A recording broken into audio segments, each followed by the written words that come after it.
نحمد و نصلی علی رسولہ الکریم، اما بعد، فاعوذ باللہ من الشیطان الرجیم، بسم اللہ الرحمن الرحیم۔ السلام علیکم ورحمۃ اللہ وبرکاتہ۔ میں ہوں حکیم آصف علی راؤ۔ آج کا جو موضوع ہم ترتیب دے رہے ہیں وہ ہمارے روزے کا تسلسل ہے کہ روزے کے متعلق میں نے کہا تھا کہ دوسرا پارٹ ہم ترتیب دیں گے، چونکہ روزے کا تسلسل شروع ہونے والا ہے اور یہ ایک ایسا مہینہ ہے جو ہماری بہتری کے لیے اللہ رب العزت نے پیدا کیا۔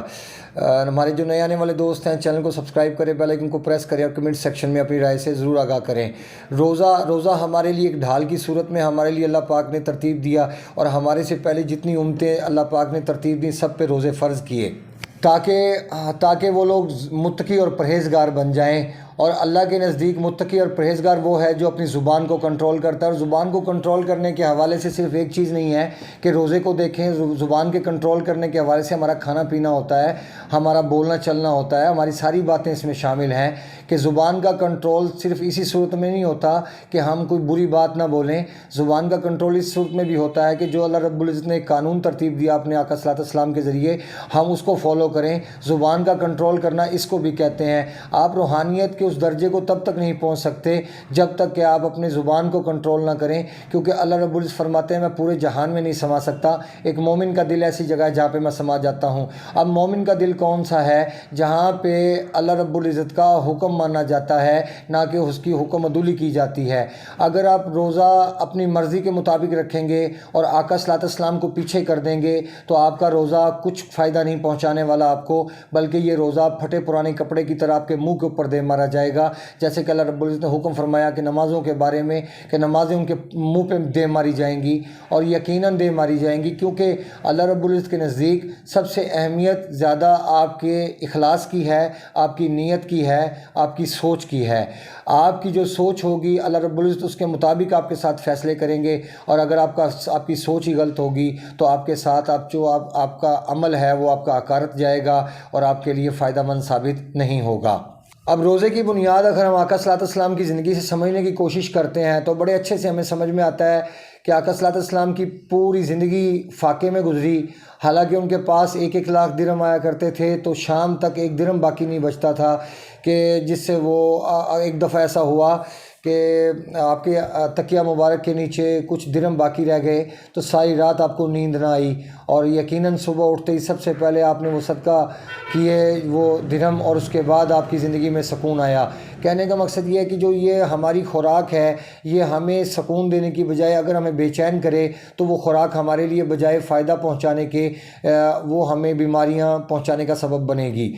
اب جیسے آقا صلی اللہ علیہ وسلم کی زندگی سے دیکھتے ہیں تو کئی روزے گزر جاتے تھے کہ اگر کھجور اور پانی موجود ہے، بعض وقت میں کھجور اور پانی موجود ہے، نمک موجود ہے، اور فقیر نے صدا لگائی تو یہاں پہ آپ مظاہرہ دیکھیں کہ وہاں پہ وہ کھجوریں فقیر کو دے دی گئیں اور خود اور نمک اور پانی سے روزہ کھول لیا گیا۔ اور ہم یہاں کیا کرتے ہیں کہ ہمارے دسترخوان کے اوپر جب تک کوک، پیپسی اور جب تک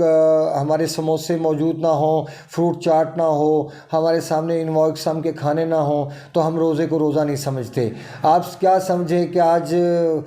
خوراک کی کمی ہے دنیا کے اندر؟ اللہ رب العزت نے فرمایا تھا کہ زمین اپنے تمام خزانے اگل دے گی، اور آج زمین اپنے تمام خزانے اگل چکی ہے۔ آج جتنا پیسہ، آج جتنی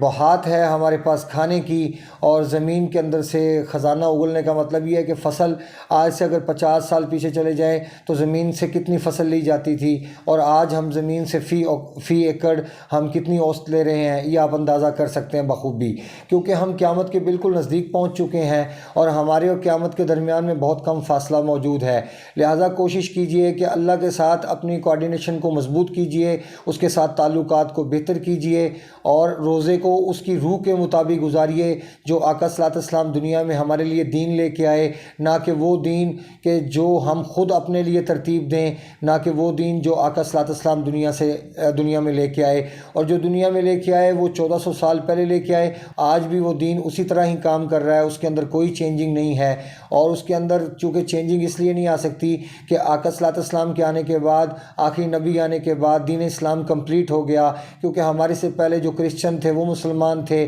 اس سے پہلے یہودی مسلمان تھے، لیکن انہوں نے اللہ تعالیٰ کے حکم کی خلاف ورزی کی، اور خلاف ورزی کا نتیجہ آج آپ کے سامنے ہے۔ یہ راندہ درگاہ ہوئے، اور آنے والے وقت میں بھی ان کے ساتھ بہت برا سلوک کیا جائے گا، کیونکہ جب آپ اپنے نبی کی بات نہیں مانیں گے تو اللہ رب العزت کا آپ کے ساتھ کوئی وعدہ نہیں ہے کہ وہ آپ کے ساتھ بہتر سلوک کرے گا، بلکہ وہ جہنم کے حوالے کرنے کی پوری صلاحیت بھی رکھتا ہے، اور وہ کر بھی سکتا ہے۔ لہٰذا جو انسان ڈر اور خوف کے درمیان زندہ ہے تو وہ بہتر ہے، بجائے اس کے کہ آپ ایک بات کے اوپر قائم ہو جائیں کہ جو میں کر رہا ہوں وہ ٹھیک ہے۔ یہ غلط ہے، کیونکہ ہمارا ٹھیک یا غلط کہنا سے کبھی بھی کوئی چیز ٹھیک نہیں ہو جائے گی یا غلط نہیں ہو جائے گی۔ ہمیں اگر زندگی گزارنی ہے تو قانون فطرت کے مطابق گزارنی ہے، اور آقا صلی اللہ علیہ وسلم کے حکم کے مطابق گزارنی ہے۔ اور آقا صلی اللہ علیہ وسلم کا حکم یہ ہے کہ آپ دہی مت کھائیں، آپ چاول مت کھائیں، آپ آلو مت کھائیں، گوبھی مت کھائیں، کیونکہ یہ چیزیں آپ کے جسم میں جا کے بوجھ بننے کا سبب بنتی ہیں۔ کبھی کوئی انسان تجربہ کرنا چاہے،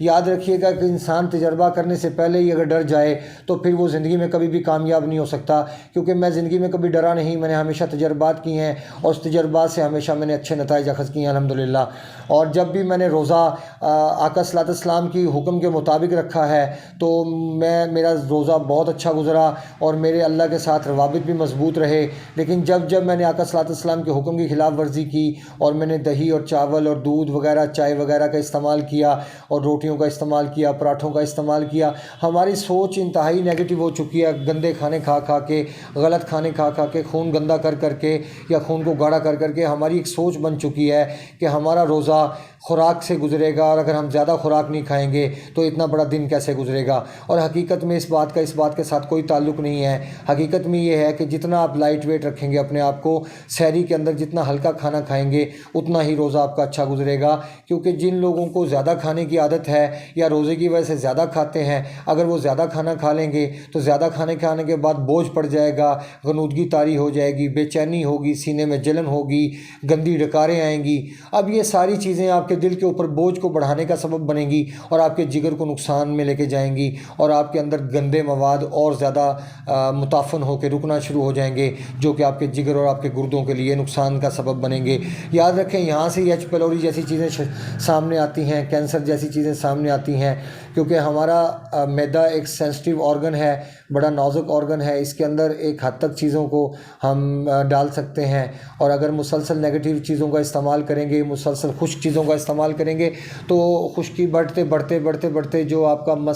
مسکولر سسٹم کے ٹیشو آپ کے معدے میں کام کر رہے ہیں وہ سوزشناک ہو جائیں گے، متورم ہو جائیں گے، اور پھر یہاں سے ایچ پیلوری اور خطرناک چیزوں کا آغاز ہوتا ہے۔ اس کا دوسرا نقصان آپ کے ایپیتھیلل سسٹم اور جگر کے نظام پہ ہوتا ہے، آپ کا جگر فعال نہیں رہتا، اور آپ کے اعصاب کو تیسرا نقصان پہنچتا ہے کہ خون نہیں مل پاتا، جس کی وجہ سے انزائٹی اور ڈپریشن جیسے مسائل پیدا ہونا شروع ہوتے ہیں۔ اگر آپ فائدہ اٹھانا چاہتے ہیں رمضان المبارک سے تو خدا را آقا صلی اللہ علیہ وسلم کی زندگی کو سٹڈی کیجئے، اور ان کے حکم کے مطابق روزے گزاریے۔ کیا ان کے پاس پیسہ نہیں تھا؟ وہ چاہتے تو سب کچھ کھا سکتے تھے، سب کچھ اپنے پاس جمع کر سکتے تھے، لیکن انہوں نے نہیں کیا، کیونکہ ہم اس دنیا میں ایک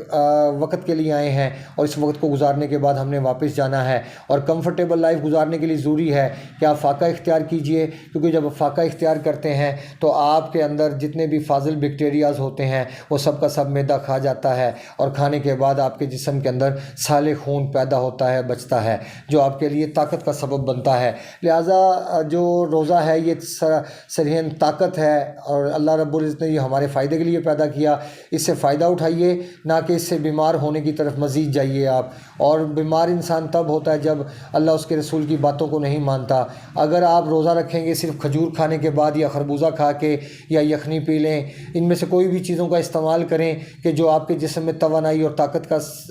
سرچشمہ بنے، منبع بنے، نہ کہ وہ آپ کے جسم میں بیماری کا سبب بنے، کیونکہ کٹے کا گوشت، مچھلی، چاول، آلو، گوبھی، بینگن، یہ جتنی بھی چیزیں ہیں یہ سب کی سب فاسد الکیموس ہیں، گندا خون پیدا کرنے کی صلاحیت رکھتی ہیں، اور مسکولر سسٹم پہ دباؤ دباؤ کو بڑھاتی ہیں، اور جس انسان میں پہلے سے خمیر موجود ہے اور تیزابیت موجود ہے، ایسی چیزوں کا استعمال ان کے لیے زہر قاتل ہوگا اور ان کو بجائے ٹھیک کرنے کے الٹا ان کو کینسر کی طرف لے جانے کا سبب بنے گا۔ ورنہ روزہ تو حقیقت میں ہمیں صحت کی طرف لانے کا ایک سبب ہے، نہ کہ بیماری کی طرف لے جانے کا۔ اور جب ہم روزے کو اس کی روح کے مطابق نہیں گزارتے تو ہم بجائے صحت حاصل کرنے کے ہم بیمار ہونا شروع ہو جاتے ہیں۔ اور انشاءاللہ یہ زندگی میں پہلا رمضان المبارک ہوگا جس کے بارے میں میری کوشش ہے کہ پورے کا پورا رمضان بغیر روٹیوں کے گزارا جائے، صرف کھجور، انجیر، اخروٹ یا اس کے علاوہ